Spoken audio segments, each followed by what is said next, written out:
નારદ પુરાણની કથાને આગળ વધારીએ. ભાગ 11.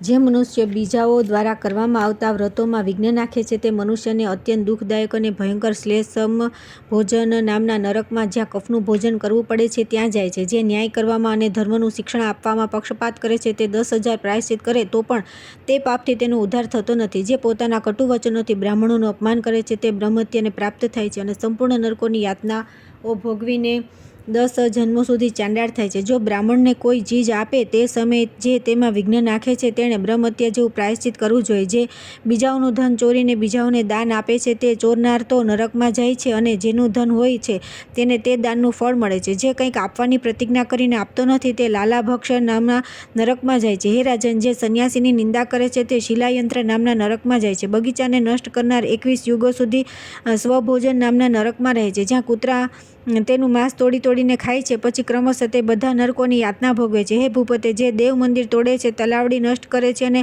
ફૂલવાડી ઉજાડી નાખે છે, તેઓ જે ગતિને પ્રાપ્ત થાય છે તે સાંભળો. તેઓને આ બધા નરકોમાં અલગ અલગ નાખવામાં આવે છે. અંતમાં 21 કલ્પ સુધી તેઓ વિષ્ઠાના કીડા થાય છે. હે રાજન, ત્યાર પછી તેઓ 100 વાર ચાંડાળ યોનિમાં જન્મ લે છે. જેઓ એઠું ખાય છે અને મિત્રોનો દ્રોહ કરે છે તેઓને ચંદ્રમા અને સૂર્યની સ્થિતિ કાળ સુધી ભયંકર યાતનાઓ ભોગવવી પડે છે. જે પિતૃયજ્ઞ અને દેવયજ્ઞનો નાશ કરે છે તથા વૈદિક માર્ગથી બહાર થઈ જાય છે તેઓ પાખંડીના નામે પ્રસિદ્ધ છે. તેમને સર્વ પ્રકારની યાતનાઓ ભોગવવી પડે છે. હે રાજા ભગીરથ, આ પ્રમાણે પાપીઓના માટે અનેક પ્રકારની યાતનાઓ છે. પ્રભુ, હું નરકો અને તેની યાતનાઓની ગણતરી કરવામાં અસમર્થ છું. હે ભૂપતે, પાપો, યાતનાઓ અને ધર્મની સંખ્યા કહેવા માટે સંસારમાં ભગવાન વિષ્ણુ સિવાય બીજું કોણ સમર્થ છે? આ બધા પાપોનું ધર્મશાસ્ત્રની વિધિથી પ્રાયશ્ચિત કરી લેવાથી તે પાપ નષ્ટ થઈ જાય છે. ધાર્મિક કાર્યોમાં જે ત્રુટિ રહી જાય છે તેની પૂર્તિ માટે લક્ષ્મીપતિ ભગવાન વિષ્ણુની સમીપ પૂર્વોક્ત પાપોનું પ્રાયશ્ચિત કરવું જોઈએ. ગંગા, તુલસી, સત્સંગ, હરિકીર્તન, કોઈના દોષ ન જોવા અને હિંસાથી દૂર રહેવું, આ બધી વાતો પાપોનો નાશ કરનારી છે. ભગવાન વિષ્ણુને અર્પિત કરેલા કર્મ અવશ્ય સફળ થાય છે. જે કર્મ તેમને અર્પિત કરવામાં આવતા નથી તે રાખમાં કરેલા હોમની જેમ વ્યર્થ છે. નિત્ય, નૈમિતિક, કામ્ય તથા જે મોક્ષના સાધનભૂત કર્મ છે તે બધા ભગવાન વિષ્ણુને સમર્પિત કરવાથી સાત્વિક અને સફળ થાય છે.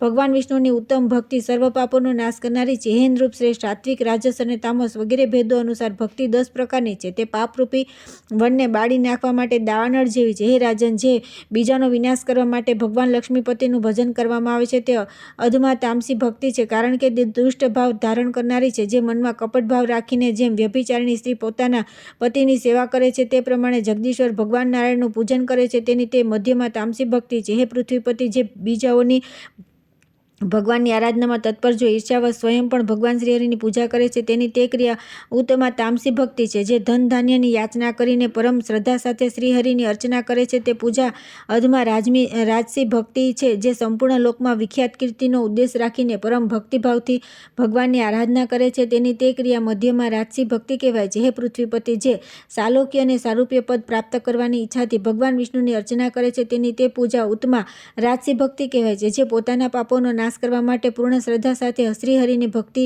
પૂજા કરે છે તેની તે પૂજા અધમા સાત્વિકી ભક્તિ છે. આ ભગવાન વિષ્ણુને પ્રિય છે એવું માનીને જે શ્રદ્ધાપૂર્વક સેવા શુશ્રૂષા કરે છે તેની તે સેવા મધ્યમાં સાત્વિકી ભક્તિ છે. હે રાજન, શાસ્ત્રની આવી જ આજ્ઞા છે એવું માનીને જે દાસની જેમ ભગવાન લક્ષ્મીની પૂજા અર્ચના કરે છે તેની તે ભક્તિ સર્વ પ્રકારની ભક્તિઓમાં શ્રેષ્ઠ ઉત્તમા સાત્વિકી ભક્તિ છે. જે ભગવાન વિષ્ણુનો થોડો પણ મહિમા સાંભળીને પરમ સંતુષ્ટ થઈ તેમના ધ્યાનમાં તન્મય થઈ જાય છે તેની તે ભક્તિ ઉત્તમોત્તમ ભક્તિ છે. હું પરમ વિષ્ણુરૂપ છું, મારામાં સંપૂર્ણ જગત સ્થિત છે. આ પ્રમાણે જે સદા ભગવાનથી પોતાને અભિન્ન જુએ છે તેને ઉત્તમોત્તમ ભક્ત સમજવો જોઈએ. આ 10 પ્રકારની ભક્તિ સંસાર બંધનોનો નાશ કરનારી છે. તેમાં પણ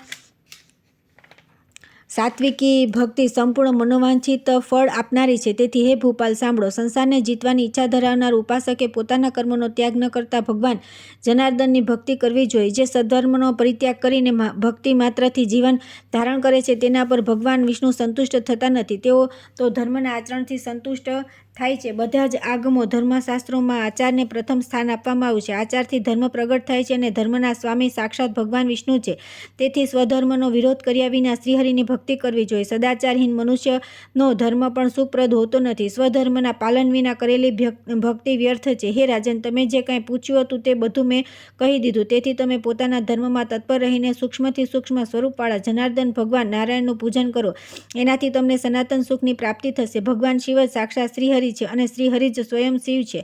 આ બંનેના ભેદ જોવાવાળો દુષ્ટ પુરુષ કરોડો નરકમાં જાય છે. તેથી ભગવાન વિષ્ણુ અને શિવને સમાન સમજી તેમની આરાધના કરો. આમાં ભેદ દ્રષ્ટિ રાખનાર મનુષ્ય આલોક અને પરલોકમાં પણ દુઃખી થાય છે. હે જનેશ્વર, હું જે કાર્ય માટે તમારી પાસે આવ્યો હતો તે તમને જણાવું છું. હે સુમતે, સાવધાન થઈને સાંભળો. હે રાજન, આત્મઘાતનું પાપ કરનાર તમારા પિતામહો સગર પુત્રો મહાત્મા કપિલના ક્રોધથી દગ્ધ થઈ ગયા છે અને આ સમયે તે બધા નરકમાં નિવાસ કરે છે. હે મહાભાગ, ગંગાજીને લાવવાનો પુરુષાર્થ કરીને તમે તેમનો ઉદ્ધાર કરો. હે ભૂપતે, ગંગાજી બધા પાપોનો અવશ્ય નાશ કરી દે છે. હે નૃપશ્રેષ્ઠ, મનુષ્યના કેસ, હાડકાં, નખ, દાંત તથા શરીરની ભસ્મનો પણ જો ગંગાજળ સાથે સ્પર્શ થઈ જાય છે તો તે ભગવાન વિષ્ણુના ધામમાં પહોંચાડી દે છે. હે રાજન, જેના હાડકાં અથવા ભસ્મને મનુષ્ય ગંગાજીમાં નાખી દે છે તે બધા પાપોથી મુક્ત થઈ ભગવાન શ્રીહરિના ધામમાં ચાલ્યો જાય છે. હે ભૂપતે, અત્યાર સુધીમાં જેટલા પાપ તમને કહેવામાં આવ્યા છે તે બધા ગંગાજીના એક બિંદુનો અભિષેક થવાથી નષ્ટ થઈ જાય છે. શ્રી સનકજી કહે છે કે હે મુનિ શ્રેષ્ઠ, નારદ ધર્માત્મા મહાત્મા ભગીરથને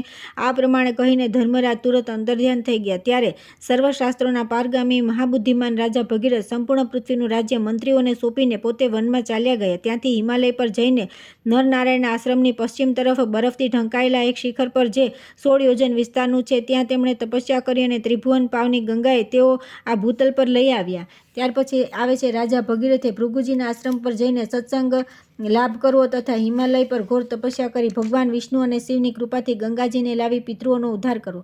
નારદજીએ પૂછ્યું કે હે મુનિ, હિમાલય પર્વત પર જઈને રાજા ભગીરથે શું કર્યું? તેઓ ગંગાજીને કઈ રીતે લાવ્યા એ મને કહેવાની કૃપા કરો. શ્રી સનકજીએ કહ્યું કે હે મુનિ, મહારાજ ભગીરથ જટા અને વલ્કલ ધારણ કરીને તપસ્યા માટે હિમાલય પર જતા જતા ગોદાવરી નદી પર પહોંચ્યા. ત્યાં તેમણે ઘોર વનમાં મહર્ષિ ભૃગુનો ઉત્તમ આશ્રમ જોયો, જે કૃષ્ણસાર મૃગોથી ભરેલો હતો અને ચમરી ગાયોનો સમુદાય પોતાની પૂંછ હલાવીને જાણે તે આશ્રમને ચામર ઢોળી રહ્યો હતો. માલતી, જુરી, કંદ, ચંપો અને પીપળાના વૃક્ષ તે આશ્રમની શોભા વધારી રહ્યા હતા. ત્યાં ચારે બાજુ વિવિધ પ્રકારના ફૂલ ખીલેલા હતા. ઋષિ મુનિઓનો સમુદાય ત્યાં નિવાસ કરતો હતો. વેદો અને શાસ્ત્રોનો મહાન ઘોષ આકાશમાં ગુંજી રહ્યો હતો. મહર્ષિ ભૃગુના આવા આશ્રમમાં રાજા ભગીરથે પ્રવેશ કર્યો. ભૃગુજી પર બ્રહ્મના સ્વરૂપનું પ્રતિપાદન કરી રહ્યા હતા. શિષ્યોની મંડળી તેમને ઘરે ઘેરીને બેઠી હતી. તેઓ ભગવાન સૂર્ય જેવા તેજસ્વી હતા. રાજા ભગીરથે ત્યાં તેમના દર્શન કર્યા અને તેમના ચરણ ગ્રહણ વગેરે વિધિથી તે બ્રહ્મ શિરોમણીની વંદના કરી. ભૃગુજીએ પણ રાજાનો આતિથ્ય સત્કાર કર્યો. પછી રાજા ભગીરથે તે ઋષિને હાથ જોડીને વિનયપૂર્વક કહ્યું. ભગીરથે કહ્યું કે હે ભગવાન, તમે સર્વ ધર્મોના જ્ઞાતા તથા સંપૂર્ણ શાસ્ત્રોના મર્મજ્ઞ છો. હું સંસાર બંધનના ભયથી ડરીને તમને મનુષ્યોના ઉદ્ધારનો ઉપાય પૂછું છું. હે સર્વજ્ઞ મુનિસત્તમ, જો હું તમારો કૃપાપાત્ર હોઉં તો જે કર્મથી ભગવાન સંતુષ્ટ થાય છે તે મને કહો. ભૃગુએ કહ્યું કે હે રાજન, તમારી અભિલાષા શી છે હું તે સમજી ગયો. તમે પુણ્યાત્માઓમાં શ્રેષ્ઠ છો, અન્યથા પોતાના સમસ્ત કુળનો ઉદ્ધાર કરવાની યોગ્યતા તમારામાં ક્યાંથી આવત? હે ભૂપાલ, જે કોઈ પણ કેમ ન હોય, જો તે શુભ કર્મ દ્વારા પોતાના કુળના ઉદ્ધારની ઈચ્છા રાખે તો તેને નર રૂપમાં સાક્ષાત નારાયણ સમજવો જોઈએ. હે રાજેન્દ્ર, જે કર્મથી પ્રસન્ન થઈ દેવેશ્વર ભગવાન વિષ્ણુ મનુષ્યોને અભિષ્ટ ફળ પ્રદાન કરે છે તે તમને કહું છું. એકાગ્ર ચિત્તે સાંભળો. હે રાજન, તમે સદા સત્યનું પાલન કરો અને અહિંસા ધર્મમાં સ્થિત રહો. સદા પ્રાણી માત્રના હિતમાં લાગ્યા રહીને કદી અસત્ય ન બોલો. દુષ્ટનો સાથ છોડી દો. સત્સંગનું સેવન કરો. પુણ્ય કરો અને નિરંતર ભગવાન વિષ્ણુનું સ્મરણ કરતા રહો. ભગવાન મહાવિષ્ણુની પૂજા કરો અને ઉત્તમ શાંતિનો આશ્રય લો. દ્વાદશાક્ષર અથવા અષ્ટાક્ષર મંત્ર જપો. આનાથી તમારું કલ્યાણ થશે. ભગીરથે પૂછ્યું કે હે મુને, સત્ય કેવું હોય છે? સંપૂર્ણ ભૂતોનો હિત શું છે? અસત્ય કોને કહે છે? દુષ્ટ કેવા હોય છે? કેવા લોકોને સાધુ કહેવાય છે? તથા પુણ્ય કેવું હોય છે? ભગવાન વિષ્ણુનું સ્મરણ કઈ રીતે કરવું જોઈએ અને તેમની પૂજા કેવી હોય છે? હે મુને, શાંતિ કોને કહે છે? અષ્ટાક્ષર મંત્ર શું છે? તત્વાર્થના જ્ઞાતા મહર્ષિએ દ્વાદશાક્ષર મંત્ર શું છે? મારા પર બહુ ભારે કૃપા કરીને આ બધાની વ્યાખ્યા કરો. ભૃગુએ કહ્યું કે હે મહાપ્રાજ્ઞ, બહુ સારું, તમારી બુદ્ધિ ઉત્તમ છે. હે ભૂપાલ, તમે મને જે કંઈ પૂછ્યું છે તે બધું હું તમને બતાવું છું. વિદ્વાન પુરુષ યથાર્થ કથનને સત્ય કહે છે. ધર્મપરાયણ મનુષ્યને એ પ્રમાણે સત્ય બોલવું જોઈએ કે ધર્મનો વિરોધ ન થવા પામે. તેથી સાધુ પુરુષ દેશ, કાળ વગેરેનો વિચાર કરી સ્વધર્મનો વિરોધ ન કરતા રહીને યથાર્થ વચન બોલે તે સત્ય કહેવાય છે. હે રાજન, સંપૂર્ણ જીવોમાંથી કોઈને પણ કષ્ટ ન આપવું તેનું નામ અહિંસા છે. તે સંપૂર્ણ કામનાઓને આપનારી છે. ધર્મના કાર્યમાં સહાયતા પહોંચાડવી અને અધર્મના કાર્ય સત્યનો વિરોધ કરવો તેને ધર્મજ્ઞ પુરુષ સંપૂર્ણ લોકોનું હિત સાધન કહે છે. ધર્મ અને અધર્મનો વિચાર ન કરીને માત્ર પોતાની ઈચ્છા પ્રમાણે કહેવું અસત્ય છે. તેને સર્વ પ્રકારના કલ્યાણનો વિરોધ સમજવો જોઈએ. હે રાજન, જેમની બુદ્ધિ સદા કુમાર્ગમાં લાગેલી રહે છે, જે સર્વનો દ્વેષ કરનારા અને મૂર્ખ છે, તેમને સંપૂર્ણ ધર્મોથી બહિષ્કૃત દુષ્ટ પુરુષ જાણવા જોઈએ. જે લોકો ધર્મ અને અધર્મનો વિવેક કરીને વેદોક્ત માર્ગ પર ચાલે છે તથા સર્વ લોકોના હિતમાં સંલગ્ન રહે છે, તેમને સાધુ કહેવામાં આવે છે. ભગવાનની ભક્તિમાં સહાયક છે. સાધુ પુરુષ જેનું પાલન કરે છે તથા જે સ્વયંના માટે પણ આનંદદાયક છે, તેને ધર્મ કહે છે. આ સંપૂર્ણ જગત ભગવાન વિષ્ણુનું સ્વરૂપ છે. વિષ્ણુ સર્વના કારણ છે અને હું પણ વિષ્ણુ છું. આવું જે જ્ઞાન છે તેને ભગવાન વિષ્ણુનું સ્મરણ સમજવું જોઈએ. ભગવાન વિષ્ણુ સર્વદેવમય છે. હું વિધિપૂર્વક તેમની પૂજા કરીશ. આ પ્રકારની જે શ્રદ્ધા હોય છે તે તેમની ભક્તિ કહેવાય છે.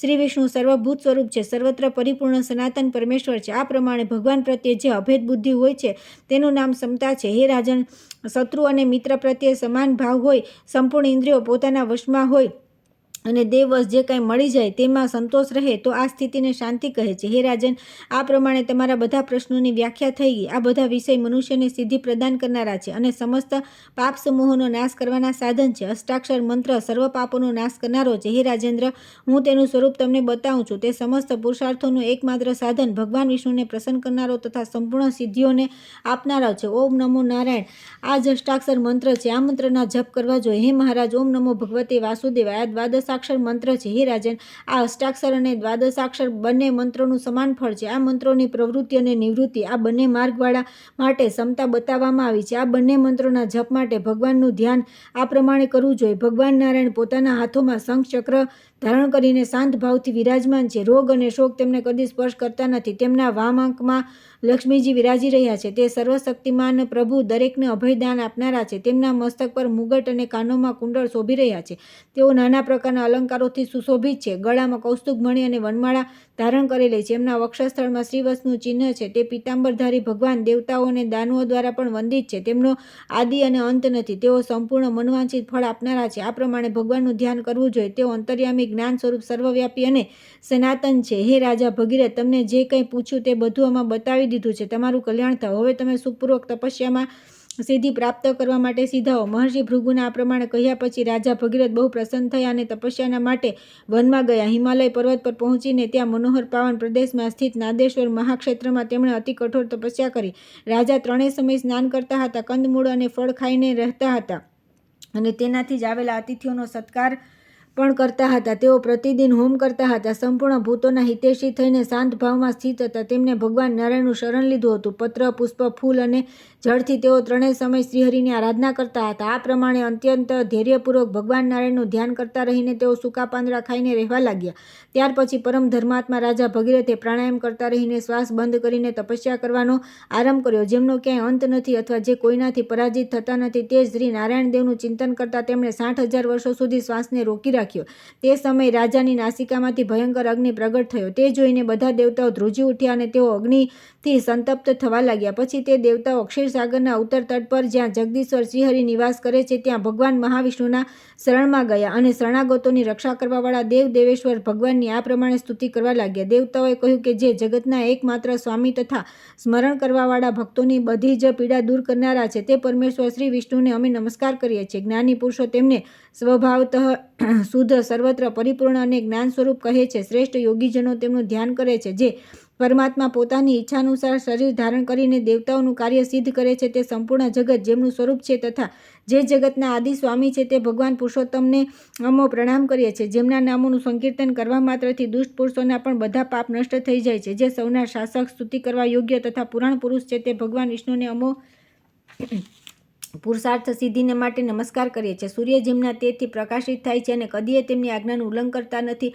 જે સંપૂર્ણ દેવતાઓનો અધીશ્વર તથા પુરુષાર્થ રૂપ છે, તે કાલ સ્વરૂપ શ્રી હરિને અમે નમસ્કાર કરીએ છીએ. જેમની આજ્ઞા અનુસાર બ્રહ્માજી અથવા આ જગતની સૃષ્ટિ કરે છે, રુદ્ર સંહાર કરે છે અને બ્રાહ્મણ લોકો શ્રુતિઓ દ્વારા સર્વ લોકને પવિત્ર કરે છે. જે ગુણોના ભંડાર અને સૌના ઉપદેશક ગુરુ છે, તે આદિદેવ ભગવાનના અમે શરણે આવ્યા છે. તે સર્વથી શ્રેષ્ઠ વરણ કરવા યોગ્ય તથા મધુ અને કેટબને મારનારા છે. દેવતા અને દૈત્ય દૈત્ય પણ જેમની ચરણ પાદુકાનું પૂજન કરે છે, જે શ્રેષ્ઠ ભક્તોની મનોકામનાને સિદ્ધ કરનારા છે તથા એકમાત્ર જ્ઞાન દ્વારા જેમના તત્વનો બોધ થાય છે, તે દિવ્ય શક્તિ સંપન્ન ભગવાનને અમે પ્રણામ કરીએ છીએ, જે આદિ મધ્ય અને અંતરહિત અજન્મા અનાદિ અવિદ્યારૂપ અંધકારના નાશક સચ્ચિત પરમાનંદ ઘન સ્વરૂપ તથા રૂપ વગેરેથી રહિત છે. તે ભગવાન પરમેશ્વરને અમે પ્રણામ કરીએ છીએ, જે જળમાં શયન કરવાના કારણે નારાયણ સર્વવ્યાપી હોવાથી, વિષ્ણુ અવિનાશી હોવાથી, અનંત અને સર્વના શાસક હોવાથી ઈશ્વર કહેવાય છે. પોતાના શ્રીઅંગો પર રેશમી પીતાંબર ધારણ કરે છે. બ્રહ્મા તથા રુદ્ર વગેરે જેમની સેવામાં લાગ્યા રહે છે,